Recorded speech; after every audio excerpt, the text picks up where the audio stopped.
በክርስትና እምነት ውስጥ ያው ለዘመናት ሲያከራርቅ የኖረ አንድ ጥያቄ አለ። በጣም መሰረታዊ እና እንቆቅልሽም ነው። ኢየሱስ የእግዚአብሔር ወልድ ሆነው መቼ ነው? ከዘላለም ጀምሮ ነው ወይስ ወደዚህ ዓለም ሲመጣ? እውነት ነው። ይህ ጥያቄ ዝም ብሎ የአእምሮን ልምምድ ብቻ ሊመስል ይችላል። ነገር ግን መልሱ ስለ እግዚአብሔር ፍቅር፣ ስለ ትህትና እና እንዲሁም ስለ መስቀሉ ትርጉም ያለንን መሰረታዊ ግንዛቤ ሊለውጥ የሚችል ኃይል አለው። የዛሬው ዝርዝር ዳሰሳችንም በእጃችን ባለው ጽሑፍ ላይ የቀረቡትን የዚህን እንቆቅልሽ ሁለት የተለያዩ መፍትሄዎች ለመመርመር ይሞክራል። ከመጀመራችን በፊት ግን አንድ ነገር ላይ መስማማት አለብን መሰለኝ። እሺ። እኛ የጊዜና የቦታ ፍጡራን ነን። ልናስብ የምንሞክረው ደግሞ ከጊዜና ከቦታ ውጪ ስለሆነው ስለ እግዚአብሔር ምንነት ነው። ጽሑፉም እንደሚለው እግዚአብሔር መንፈስ ነው፣ ከጊዜና ከቦታ ገደብ በላይ ነው። የምን ማለት ነው በተግባር? ማለት እስኪ በቀላሉ ለማሰብ ሞክር። ለእግዚአብሔር ትላንት፣ ዛሬ እና ነገ የሚባል ነገር የለም። ሁሉም በአንድ ቅጽበት አሁን ናቸው። ስለዚህ መጀመሪያ ወይም መጨረሻ የሚለው ሐሳብ ለርሱ ያው ትርጉም አይሰጥም። ገባኝ። ችግሩ የሚፈጠረው እኛ የጊዜ ፍጡራን ስለ ዘመን አልባነት ልናስብ ስንሞክር ነው። ስለዚህ የምንወያየው ሁሉ በዚህ ውስንነት ውስጥ ሆኖ ነው። በጣም ጥሩ መነሻ ነው። እንግዲያው ወደ እንቆቅልሹ ልብ እንገባ። ጽሑፉ ሁለት ተቃራኒ የሚመስሉ አመለካከቶችን ያቀርባል። የመጀመሪያው ወልድ ከዘላለም ጀምሮ ወልድ ነው ይላል። ሁለተኛው ደግሞ የአባትና የልጅ ልዩነት የተፈጠረው ሁለተኛው አካል ፍጡር ሲሆን ነው ይላል። እና እነዚህን ሁለቱን ለመለየት ጽሑፉ አንድያ ልጅ እና በኩር በሚሉ ሁለት ቁልፍ ቃላት ላይ ያተኩራል። በእነዚህ ሁለት ቃላት መካከል ያለው ልዩነት ምንድን ነው? በጣም ወሳኝ ጥያቄ ነው። በቀረበው ጽሑፍ መሰረት እነዚህ ሁለት ቃላት ሁለት የተለየ ማንነቶችን ነው የሚያመለክቱት። አንድያ ልጅ የሚለው ቃል የሁለተኛውን አካል መለኮታዊ ማንነት፣ ፈጣሪነቱን እና ከዘላለም ጀምሮ ያለውን ልዩ ማንነት ያመለክታል። ከአብ ጋር ያለውን ግንኙነት ማለት ነው። ልክ ነው። ልዩና አንድ አይነት የሆነ ግንኙነት። በኩር የሚለው ቃል ግን ፈጽሞ የተለየ ትርጉም አለው። ይህ ቃል የሚያመለክተው ሁለተኛው አካል ሥጋ ለብሶ ፍጡር ሆኖ በጊዜና በቦታ ውስጥ ሲገለጥ ያዘውን ማንነት ነው። የወራሽነትን ነገር ማለት ነው። ብዳብት የፍጡራን ሁሉ የመጀመሪያው የወራሽነትን መብት የተቀበለ። ስለዚህ አንዱ መለኮታዊ ማንነቱን፣ ሌላኛው ደግሞ ለፍጥረት ሲል ያዘውን ተግባራዊ ሚና ያሳያል። ይህ ልዩነት የሁለቱንም አመለካከቶች በር ይከፍታል። እሺ፣ ይህ በጣም ግልጽ ነው። እስኪ የመጀመሪያውን አመለካከት እንመርመር። ወልድ ከዘላለም ጀምሮ ወልድ ነበር የሚለውን ማለት ነው። ይህ አመለካከት የሚመሰረተባቸው ዋና ዋና ማስረጃዎች ምንድን ናቸው? እንግዲህ ይሄ አመለካከት የሚይዘው ወልድ የሚለው ማንነት ለድህነት ሥራ ብቻ የተፈጠረ ጊዜያዊ ሚና ሳይሆን የሥላሴ ዘላለማዊ ማንነት አካል ነው የሚል ነው። ጽሑፉም ይህንን ለመደገፍ ጥቂት ጥቅሶችን ይጠቀማል። ለምሳሌ ዮሐንስ 17:5 ላይ አባት ሆይ ዓለም ሳይፈጠር በአንተ ዘንድ በነበረኝ ክብር አንተ በራስህ ዘንድ አክብረኝ ይላል። ዓለም ሳይፈጠር። አዎ፣ እዚህ ላይ አባትና ክብር የሚሉት ቃላት ከፍጥረት በፊት የነበረን ግንኙነት ያመለክታሉ። እውነት ነው። ሌላው ዕብራውያን 1:1 ክፍል ላይ ሁሉን ወራሽ አደረገው በእርሱም ደግሞ ዓለማትን ፈጠረ ይላል። እናውላችሁ ዓለማትን የፈጠረው በወልድ በኩል ከሆነ ወልድነት ከፍጥረት በፊት ነበር ማለት ነው ይላሉ የዚህ አመለካከት ደጋፊዎቹ። ቆይ ይሄ በጣም ወጥ የሆነ መከራከሪያ ይመስላል። ነገር ግን አንድ ጥያቄ አለኝ። እሺ፣ ይህ ልዩነት በተግባር ምን ለውጥ ያመጣል? ወልድ ከዘላለም ጀምሮ ወልድ ቢሆን ወይም ፍጡር ሲሆን ወልድ ቢሆን በመጨረሻ ለእኛ ለፍጡራን ምን ይለውጣል? እጅግ በጣም አስፈላጊ ጥያቄ ነው። የዚህ አመለካከት ደጋፊዎች እንደሚሉት ልዩነቱ የሚገለጠው መስቀሉ ላይ ነው። መስቀሉ ላይ? በመስቀል ላይ አምላኬ አምላኬ ለምን ተዋኸኝ የሚለው ጩኸት የአንድ አካል ከሌላ አካል መለየት ብቻ አይደለም። የአባት ከልጁ መለየት ነው። ልክ፣ የአባት ከልጁ መለየት ነው። ግንኙነቱ ከዘላለም የነበረ እውነተኛ ካልሆነ በመስቀል ላይ የፈሰሰው ደምና የተከፈለው መስዋዕትነት ያው በአንድ ተልእኮ ላይ የተሰማሩ ሁለት ባልደረቦች እንደሚለያዩት አይነት ይሆናል። አሃ ነገር ግን ግንኙነቱ የዘላለም ከሆነ የተቆረጠው የዘላለም የፍቅር ሰንሰለት ነው ማለት ነው።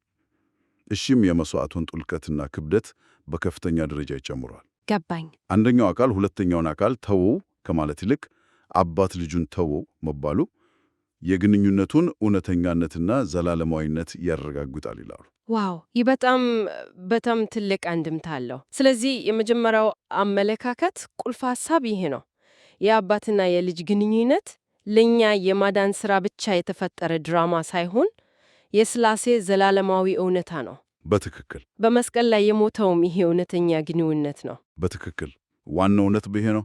ስለዚህ በዚህ እይታ መሰረት ሁለተኛው አካል ሁለት ማንነቶችን በአንድ ጊዜ ይዘዋል ማለት ነው። እንዴት?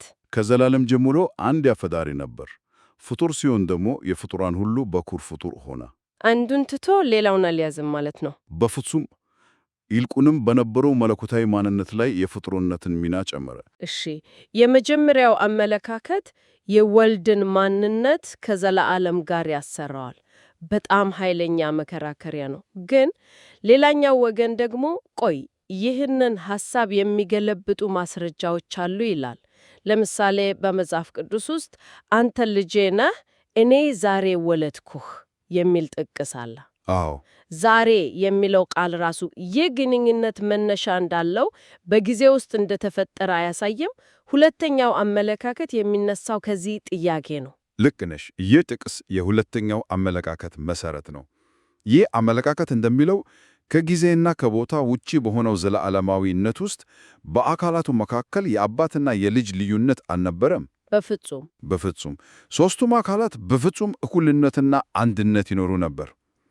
ወልድነት የተጀመረው ሁለተኛው አካል ወደ ጊዜና ምህዳር ሲገባ ለፍጥረት የማዳን ሥራ ሲመረጥ ነው። ስለዚህ ወልድ የሚለው ማንነት ተገባሪ ሚና ነው ያለን ነው። አዎ፣ የዘላለም ማንነት ሳይሆን ለተወሰነ ዓላማ የተያዘ ተግባራዊ ሚና ፈንክሽናል ሮል ነው ይላሉ። ይህ በጣም አስገራሚ ሐሳብ ነው። ስለዚህ እያለን ያለነው የአብና የወልድ ግንኙነት እግዚአብሔር የመረጠው ስትራቴጂ ነው ማለት ነው። ይህንን ሐሳብ ለመቀበል ትንሽ ይከብዳል። ለምን ታዲያ የአባትና ልጅ ግንኙነት ተመረተ? ለምን ሌላ አይነት ግንኙነት አልተመረተም? ጽሑፉ እዚህ ላይ በጣም አስደናቂ ማብራሪያ ይሰጣል። የአባትና ልጅ ግንኙነት የተመረተበት ዋና ምክንያት እግዚአብሔር የፍጥረትን ዓላማ በውርስ አማካኝነት ለመፈጸም ስለወሰነ ነው ይላል። በውርስ? አዎ፣ ልክ አንድ አባት ለልጅ ርስቱን እንደሚያስተላልፍ አንደኛው አካል አብ ለሁለተኛው አካል ውልድ ፍጥረትን በሙሉ በውርስ ሰጥቶ ሁሉን ወራሽ አድርጎ የሚለው ቃል ይህንን ያመለከታል። አሃ እናላችሁ ይህ የውርስ ዘዴ ባይመረጥ ኖሮ ሁለተኛው አካል የአንደኛው አካል ልጅ ላይሆን ይችል ነበር። ይህም ማለት ውልድ የሚለው ማንነት ለድህነት ሥራው አመቺ ስለሆነ የተመረጠው እንጂ ከዘላለም የነበረ ማይለወጥ ማንነት አይደለም። እሺ፣ እስኪ ይህንን እንደዚህ እናስበው። አንድ ትልቅ ኮምፓኒ ባለቤት የኮምፓኒውን ችግር ከስሩ ለመፍታት ራሱን ዝቅ አድርጎ እንደ ተራ ሰራተኛ ሆኖ ለመስራት ቢወስን ማለት ነው። በቃ ዋና ስራ አስፈጻሚነቱን አላጣም፣ ነገር ግን ለተወሰነ ጊዜና ዓላማ የበታች ሰራተኛነትን ሚና ወሰደ። ይህ አመለካከት የሚለው ይህንን ነው። ፍጹም ትክክል የሆነ ምሳሌ ነው። በዚህ አመለካከት መሰረት ሁለተኛው አካል ፍጡር ሆኖ በሚቆይበት ጊዜ ብቻ አንደኛው አካል ከእርሱ ይበልጣል። አዎ፣ አብ ከኔ ይበልጣል የሚለው ቃል አለ። ልክ ነው። ያንን እንደ ዋና ማስረጃ ይጠቀሱታል። ይህ በላይነት ግን የሥልጣን ተዋረድ ሳይሆን ለተልእኮ ሲባል በፈቃደኝነት የተቀበለው የበታችነት ሚና ነው። የፍጥረት ሥራ ሲጠናቀቅ እና ልጅ ራሱ መንግሥቱን ለአብ ሲያስረክብ ያኔ አካላቱ እንደገና ወደ ቀድሞ ፍጹም እኩልነታቸው ይመለሳሉ ተብሎ ይታመናል። በጣም የሚገርም ነው። ስለዚህ ውልድነት ለተወሰነ ዓላማ የተያዘ ክቡር ሚና ነው። ይሄ ግልጽ ነው። ነገር ግን አንድ ጥያቄ ያስነሳ። ሁለተኛው አካል ልጅ የሆነው ለተወሰነ ጊዜ ብቻ ከሆነ በመስቀል ላይ የነበረው የአብና የወልድ መለያየት ጥልቀትና ትርጉም አይቀንስም? ቅድም እንዳልነው አባት ልጁን ተወው ከማለት ይልቅ አለቃ ምክትሉን ለተልእኮ ሲል ብቻውን ተወው እንደማለት አይሆንም? ብዙ ሰዎች ይህንን ጥያቄ ያነሳሉ። የዚህ አመለካከት ደጋፊዎች የሚሰጡት መልስ ግን የተለየ ነው። እነሱ እንደሚሉት ይህ ሐሳብ የመስቀሉን ትርጉም አይቀንሰውም፣ ይልቁንም የትሕትናውን ጥልቀት ያሳያል። የትሕትናውን? አዎ፣ እስኪ አስቢው። ከዘላለም ጀምሮ ከአብ ጋር ፍጹም እኩል የነበረ አካል በገዛ ፈቃዱ ራሱን ዝቅ አድርጎ የበታችነትን ሚና ወስዶ በመጨረሻም በመስቀል ላይ መሞቱ የትሕትናውና የፍቅሩን መጠን ያሳያል። እውነት ነው። ስለዚህ መሥዋዕትነቱ የሚመዘነው በግንኙነቱ የዘመን ርዝማኔ ሳይሆን ራሱን ዝቅ በማድረጉ ጥልቀት ነው ይላሉ። ራሱን ልጅ ብሎ ሲጠራ ያዞን ሚናና ለፍጥረት ያለውን ኃላፊነት የተቀበለ መሆኑን ያሳያል። በጣም የሚገርም ነው። ስለዚህ በሁለተኛው አመለካከት መሰረት ወልድነት የዘላለም ማንነት ሳይሆን ለኛ ለፍጡራን ሲባል የተወሰደ ትልቁ የትሕትና መግለጫ ነው ማለት ነው። ታዲያ እነዚህ ሁለት ፍጹም የሚቃረኑ የሚመስሉ አመለካከቶች የሚገናኙበት ነጥብ አለ ወይስ ሁለቱም ለየብቻቸው የቆሙ ናቸው? እዚህ ላይ ነው የውይይት ውበት የሚገለጠው። አዎ፣ የሚገናኙበት አንድ በጣም ወሳኝ ነጥብ አለ። ጽሑፉ እንደሚያስረዳው ሁለቱም አመለካከቶች የሚስማሙበት አንድ ትልቅ እውነት አለ። እሱም ምንድን ነው? ይኸውም የሁለተኛው አካል ራሱን ዝቅ አድርጎ ፍጡር የሆነበት ዋና ዓላማ ለሌሎች ፍጡራን የእግዚአብሔር ልጆች የመሆንን ዕድል ለመስጠት ነው። በዚህም ፈጣሪ የነበረው አንድያ ልጅ እኛ በማደጎ የእግዚአብሔር ልጆች የሆነውን በኩር ወንድም ሆነ። ዋው! ስለዚህ ወልድነቱ ዘለዓለማዊም ይሁን ተግባራዊ የመጨረሻ ግቡ እኛን ወደ እግዚአብሔር ቤተሰብ ማምጣት ነው። ይህ ማለት የሁሉ ስነ መለኮታዊ ክርክር በመጨረሻ ስለኛ ነው ማለት ነው። በተወሰነ መልኩ አዎ። የክርክሩ አስፈላጊነትም እዚህ ላይ ነው። ዝም ብሎ የአእምሮ ልምምድ አይደለም። ይህንን መረዳታችን ስለ እግዚአብሔር ያለንን አመለካከት ይቀይራል። አንደኛ፣ የሁለተኛውን አካል ወደ ምድር መምጣት እንደ ሁለተኛ ራስን ባዶ ማድረግ እንድንመለከት ያደርገናል። ልክ ነው። ሁለተኛ፣ የውርስ የፍርድ እና የመቤዠት ሥራዎች በሙሉ የተፈጸሙት በዚህ በአባትና ልጅ ግንኙነት ማዕቀፍ ውስጥ መሆኑን እንረዳለን።